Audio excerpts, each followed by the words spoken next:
Adam got out of the booth. He was glad the next call didn't need to be video or audio. He went to the restroom to clean himself up. Rox noticed and came over. "You okay?" he asked. Adam nodded.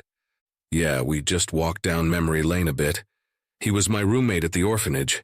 I just realized he must have seen me as his big brother. I never knew. Anyway, let me clean up and we are almost finished here. Did you check for the jobs? We can fill it up again. Make a few credits," Adam jokingly replied. "Well, there is a Buganos farming colony 15 light years away. We can pick up a load if you want, sell half here on the hub on the way back. Should earn you some pocket money." Adam thought about it. "How long will it take?" "A week, different direction. Might be smart now in case somebody is trying to track you back to dirt," Rox replied, and Adam smiled. "Let's do it, and we can also check if they have a few plants we want. I don't want a complete copy of the Earth's fauna and flora. Kinda want to make it exotic.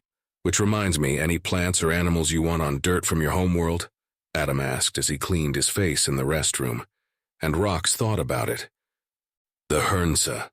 But that means you need Buskin and Bulbska for the food, and they need Sashel to eat. So that's a plant.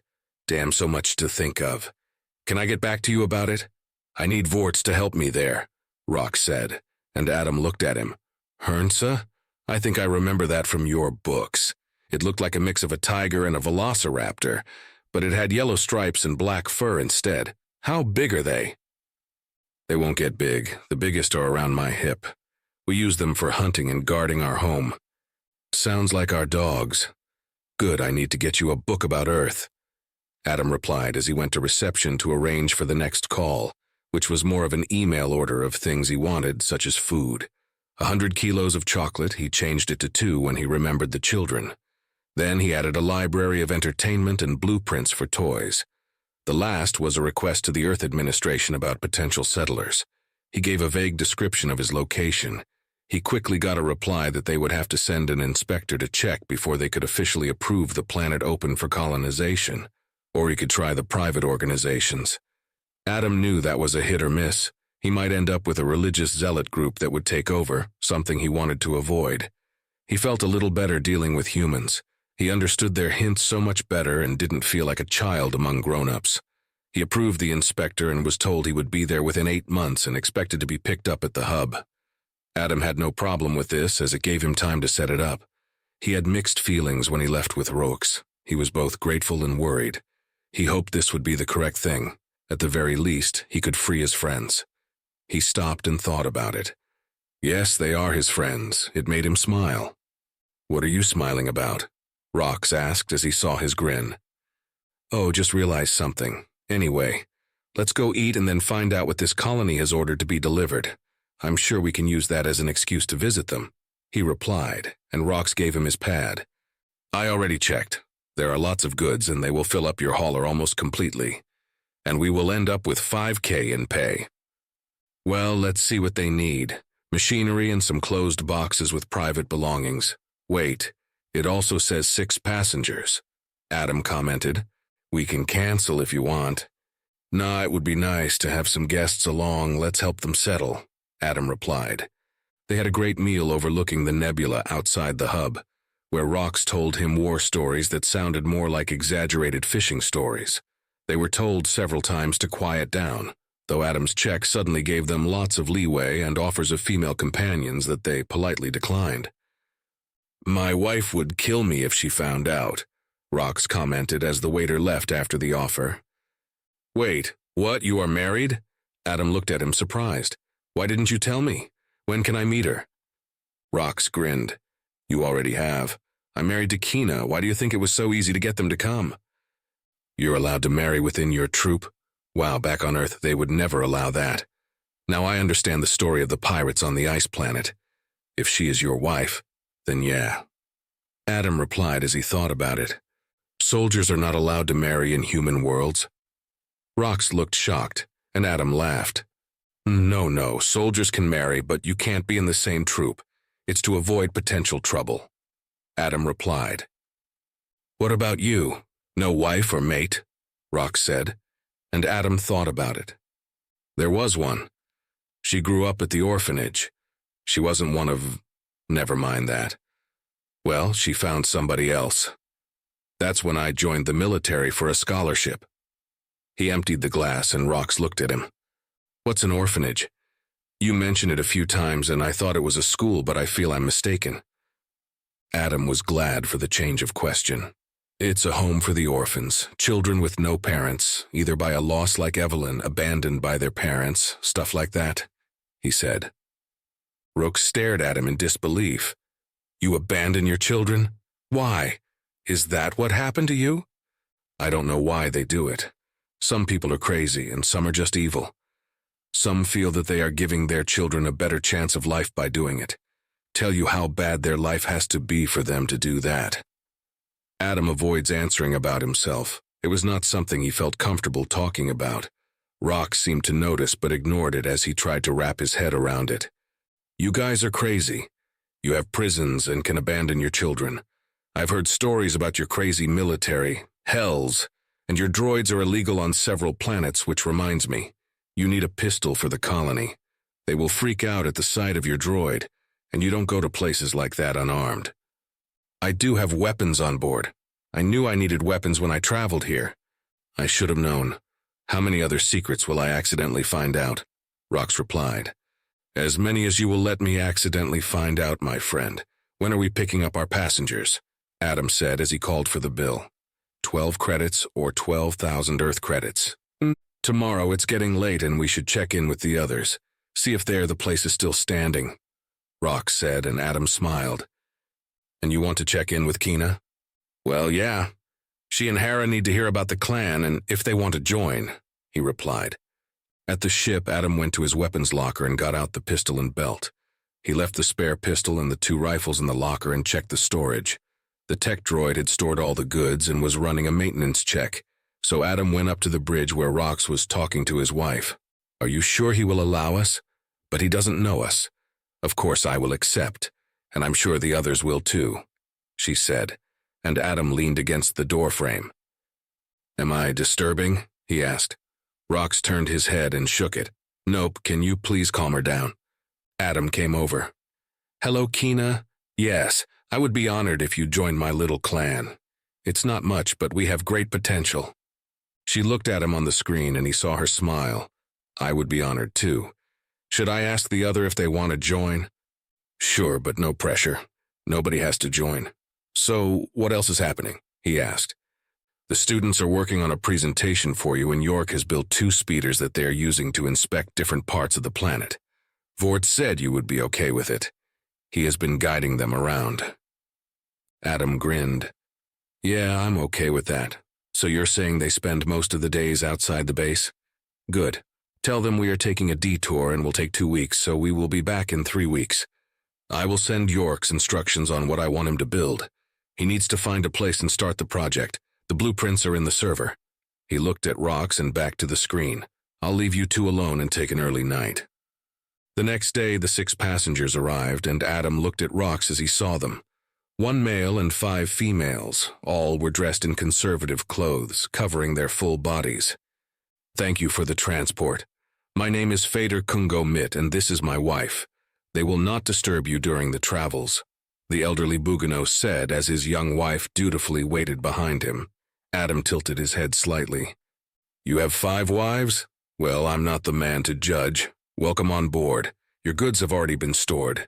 We are leaving after the pre-check, Adam replied as he stepped aside to let them pass. Guron has blessed me with many young wives. When we arrive on the colony, we will start our family. The old man smiled friendly as he walked past. Come, my wives, we are leaving this den of sin now. Adam looked past them at D03. Show them to the quarters, please. It replied with an affirmative as he guides them inside. Adam looked at Rox. What? Rox stared after them. 5 wives? And that young? He only said it was him and his family. I thought those were his children. Is it normal for the Buginos to have a harem of wives? He asked, and Rox shook his head. No, it must be something religious. We got an hour. I'll run to grab some books about them. He said his god was Guron? Rox asked, and when Adam nodded, he ran off. Adam went inside and wondered what he should do. He looked down the hallway and past the airlock with a distant look. Those girls better not be forced into this. Adam guided Dream out of the hangar as Rox worked the secondary utilities. It became apparent to Adam that it was better to have two than one on the bridge. Once they had made it out and set the course, they turned to each other. "So what now?" Rox said. "I have 2 books, but I think we should also contact York. He might know something about this. It's his people, after all."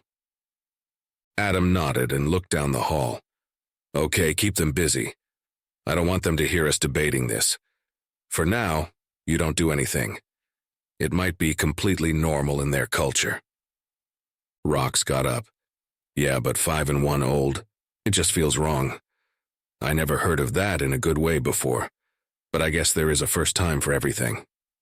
Then he walked out, and Adam closed the door behind him and turned to the communicator. After a few minutes, he got it to work. He really should get somebody to deal with this. He had accidentally scanned the whole system for minerals and got a warning from the hub. "Yes, sir, what can I help you with?" York was at his post as he answered. "Hi there, I have a weird question. How many wives are permitted in your culture? We have a passenger with 5 wives. Adam didn't want to small talk as he didn't know if the line would last after they reached the jump point. He had about 10 minutes. 5 wives? Is it a noble or a priest? Normally we have enough with 1. Nobles can afford more, but those would have their own ships. So priests marry old widows to ensure they are well taken care of." He replied, a little shocked. He seemed like a priest of Gurun. He said something about being blessed with many wives and that they were going to start a family. The wives looked young, he said, and York saw. "He is a Gurun worshipper. It's a cult, so yeah, that is something I would not put past them. They are not very much liked. They claim it's their duty to be bountiful and have many offspring, so they do crazy stuff like this. Be careful. I don't want to seem prejudiced, but those guys have been known to be in league with criminals. The reputation is that they use their wives as prostitutes to help get them pregnant. It's all about having many kids," York said with a serious voice. "But I only heard and read about them. Never met any." Adam nodded. "So we're talking about religious zealots. Okay, thank you for your help. Did you get my instructions, by the way?" "Yes, I'm looking for areas. The students are building a map of potential sea levels we can experience later, so I'm trying to find a safe place. One of them mentioned it might be smart to build an aquatic base already since it is easier to build it while the land is still dry," he replied.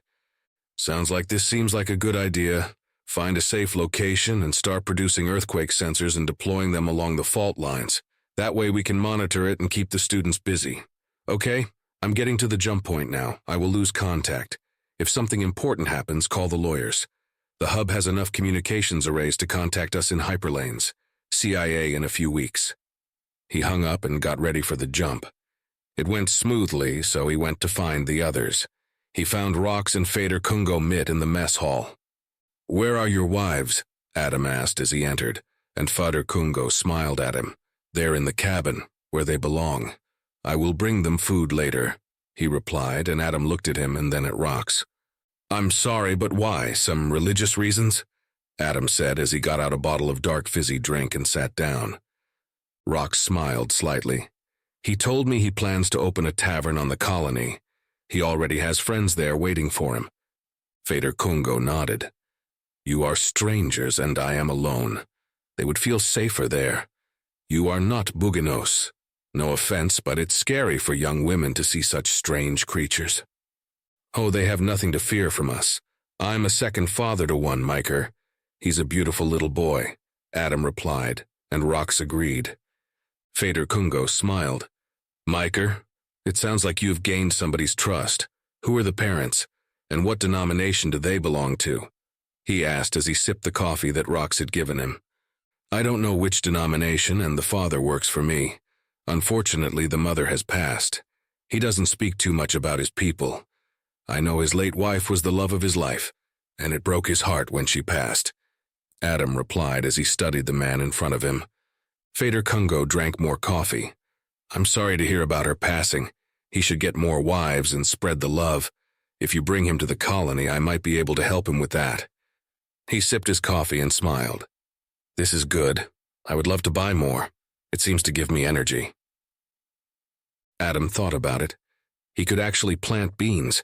He had the seeds, and it would take at least 10 years before he could get enough to sell. I will keep it in mind, but as you see, you don't need to lock your wives in the cabin. As you know, it will be 7 days before we arrive, and the more the better the company. Yes, company is always better, Fader Kungo replied, but I'm worried since they are not properly trained yet. He leaned a little forward. But maybe you could help me train them, for a price, of course. Adam looked at him, then to Rox and back to the Fader. I thought you said they were scared of us. Yes, but they need to get used to it. Of course, they will mostly deal with our people, but there are always some with strange urges. The Fader replied, I'm too old to keep up with 5 young ones. I might as well earn some money on them as they increase the fold. Better to be pragmatic about such things. My lord commands me to ensure a big brood. Well, we do not have such urges, but they are free to walk around and get used to strangers, Adam said. He was desperate to find out if they were okay with what he felt was a horrible fate. He wanted to help if he could, but this might be completely normal for them, poor souls.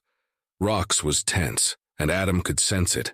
Everything he said went against his Tufan honor, but he held his tongue. Fader Kungo nodded. I see you won't stop asking, but it will cost you 14 credits. Even if it is just looking, but it is for 7 days straight. Adam sent him the money, and Rox was about to jump the Fader but restrained himself, and the old man left for the cabins. The moment he was out of hearing, Rox turned to Adam. What's wrong with you? We should toss him out of the airlock. He's about to turn them into whores, and you are paying him. The words were whispered with a growl, and Adam looked after the Fader. How else can we talk to them and find out if they want this? They might be religious zealots who want this. If we kill him, we are pirates. We need to find a way to rescue them and not be seen as pirates. Having them locked in the cabin will make that harder. We need to separate them from him to get them to talk. If they are held against their will, we will rescue them. Adam spoke quickly so they could finish this before they returned. Besides, look through the books and see if you can find anything we can use. Rox calmed down a little and took a deep breath. He still wanted to kill the old man, but tempered himself. Soon the Fader returned with the wives, now dressed much more revealing, looking shyly around.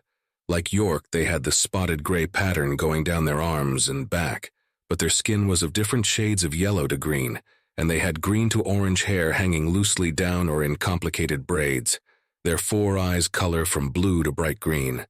Their clothes were made of layers of silk that barely hid anything. They were as tall as Adam, and for a second he just looked. It may have been the shock of the complete change from what he had seen at the hub. Welcome, ladies, make yourself at home. These are the common areas, and you are all welcome to relax and enjoy food and drink. There are 2 alcoves along the wall where you can watch entertainment or listen to music.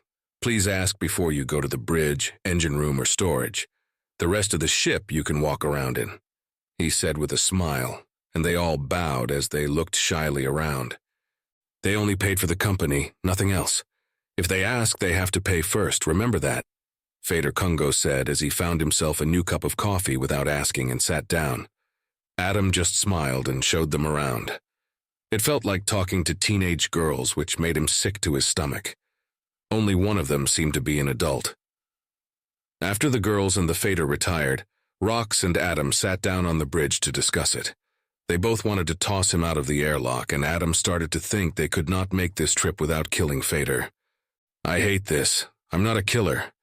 But it's testing my limits, Adam said as he looked out the window. Rox sat at his station scanning the books. I have no problem with killing. Just give the order and he is dead, he replied, and Adam sighed. What if it's all legal? Then we are criminals and can be turned into slaves. Everything we have done goes away. If we do it, we need to do it legally, Adam countered. He didn't like it, but he also had to think about the others.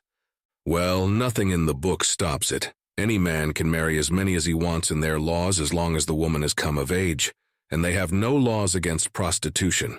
It seems what he is doing is legal, even if it is disgusting, Rox said as they turned the screen off. Woman of age. What does that mean? And can they be forced to? Adam looked at him, and Rox opened the screen again and quickly searched the question. Coming of age for women is 16 years old in their culture, and they are sold into marriage and have no rights to deny. though most seemed to ignore that part. Remember, York told us he proposed to Mike's mom after dating for 2 years, he said as he read the laws. Looks like we got the good one back home and met the asshole version here. Okay, we need to talk to them without him being around, Adam mused. Whiskey, we put it in his coffee and he will fall asleep or get talkative. Remember, York can't hold his liquor. He goes to sleep early. Rox suggested and Adam thought about it. Okay, computer. When Fader Kugo orders coffee, I want you to add a little whiskey, not too much. I don't want him poisoned. Do not inform him about it, but start monitoring him so we can make sure we are not killing him with the coffee. But don't let him know. Affirmative, starting protocol now, the computer replied, and Rox looked at him. We are looking for a reason to kill him, so why be so careful? Happy accidents happen, he said, and Adam chuckled. Yes, but I'm securing our ass, so if anything does happen, we can prove we didn't intentionally try to kill him. You are too kind. I'm going to bed, Rox said and headed out. Adam sat down in the chair and looked out into the vastness of space as it flew by. The plan worked perfectly. The Fader really liked the new coffee even better, and he quickly found himself falling asleep, leaving the girls alone with Adam and Rox.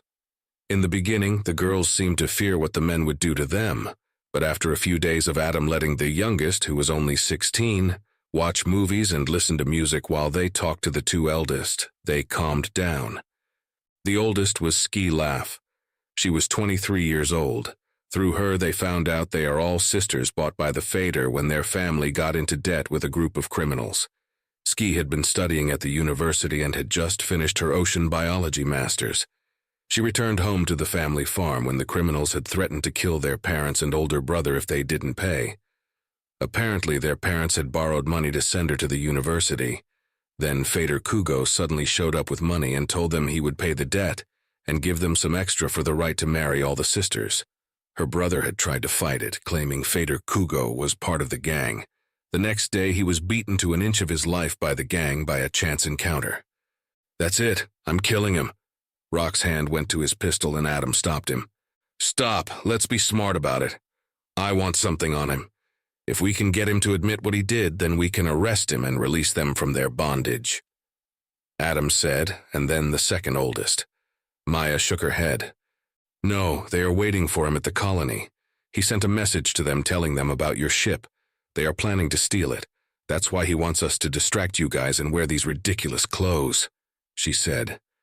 Rox and Adam looked at each other, and then Adam looked back at her. When did he send the message? Adam asked. Yesterday, as we were getting closer. We arrive tomorrow, right?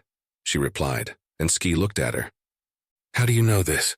She asked, confused. He always wants me to sleep in his bed. Remember, he thought I was sleeping as he sent the message. She replied, and Adam looked at the sleeping Fader. What system did he use? His own or the ship's? He asked. Your ship's. He is so impressed by it. He wants it for himself. She replied, and Adam got up and walked over to a terminal. The computer showed me all the messages Fader Kugo sent, and 3 messages popped up. The first was about the girls with a clear indication of being put to work, and the second was the description of the ship and Adam and Rox. There was a reply from somebody about how they would get ready to take the ship. The last made it go cold down his back. Not only were they planning to take the ship, but he asked them to get a crew ready so they could raid dirt. He turned to Rox. Toss him into the airlock now while I stop the ship. We are not going there. He is a pirate, and I'm going to sentence him before we toss him out, he said coldly, and Rox grinned. He immediately moved over, lifted up the drunk Fader, placed him in the airlock, injected him with sober medicine, and walked out of the airlock. Adam stopped the ship in the dead of space, then walked to the airlock and simply played the 3 messages. The Fader looked at them as he stood up. They will find you and kill you for this. My people will have you killed, and they will find those bitches' families and kill them too. In the name of the Federation, I, Adam Wrangler, captain of Dream and clan leader of the Wrangler clan, sentence you to death for planning to commit piracy on my ship and suspicion of extortion of the family Laugh. We are confiscating your cargo and the cargo that was supposed to be sent to your team which we now know is waiting for us. We will inform the law when we return to the hub. May whatever gods you believe in have mercy on your soul. Because I don't, I curse you to the coldness of space forever." With those words, he pressed the button, and the fader vanished into the cold, dark space. "Let's get you girls safely home." Adam turned and went up to the bridge to set the course for the hub. The girls looked surprised, and the younger panicked for a moment. Ski ran after him as Maya calmed her sister. "What are you going to do with us? If you send us home, they will just kill us. You might have killed our parents by doing this. Those guys are not the forgiving type." She seemed worried and on the brink of panicking. "We must report it, or they can claim we are pirates." He took a deep breath. "I can't believe I'm going to say this." He turned to look at her. "I know of a colony where you can be safe. It's a terraformed planet, so the atmosphere is not breathable yet, but they have space. Enough for your whole family, so if you accept, you can travel there and be free. We can probably pick up your parents if it's not too far away." He looked at her and she thought about it. "It's about 2 weeks to travel there. Is that too far?" She looked at him with puppy eyes, and Adam cursed, then chuckled. "Oh, fuck it, why not?" 2.5 months later, Dream landed on dirt with a new family and a cargo filled with farming equipment. The record and some expert legal arguments from Minna had secured them the rights to the cargo and annulled the marriages of Fader Kugo. Adam saw the planet was covered with dark clouds. They got into view, and he immediately scanned the planet. The atmosphere was 70% of the desired goal, and 5 great lakes were being formed. However, the air was still not breathable,